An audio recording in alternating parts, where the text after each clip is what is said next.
Южные и западные районы республики станут центром добычи и переработки древесины. Об этом сегодня сообщил министр промышленности региона Максим Терещенко на заседании экономического совета при правительстве республики. Так рассматривались вопросы концепции развития лесопромышленного комплекса региона на период до 2024 года, а также вопросы развития банковской группы «Алмаз-Регионбанка». Обсуждались перспективы выхода регионального банка на другие субъекты Дальневосточного федерального округа до 2022 года.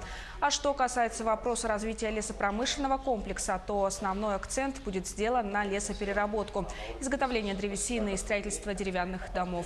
Как отметил министр промышленности Максим Терещенко, районы, где будет перерабатываться древесина, станут Алданский, Ленский, Алекминский и Усть-Майский.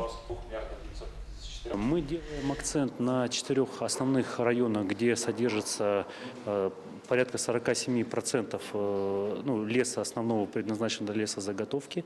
С чем связан этот выбор? Это близость к инфраструктуре, то есть либо это железная дорога, либо это водный транспорт. То есть в связи с этим и, естественно, качество материала, который интересен для заготовки. Говорим о том, что, например, одно из важных направлений является развитие деревянного домостроения. Потому что в Якутии, если в сравнении с другими субъектами Дальневосточного федерального округа, у нас граждане активно занимаются сами строительством, но при этом готовых домокомплектов, готовых типовых решений, они отсутствуют.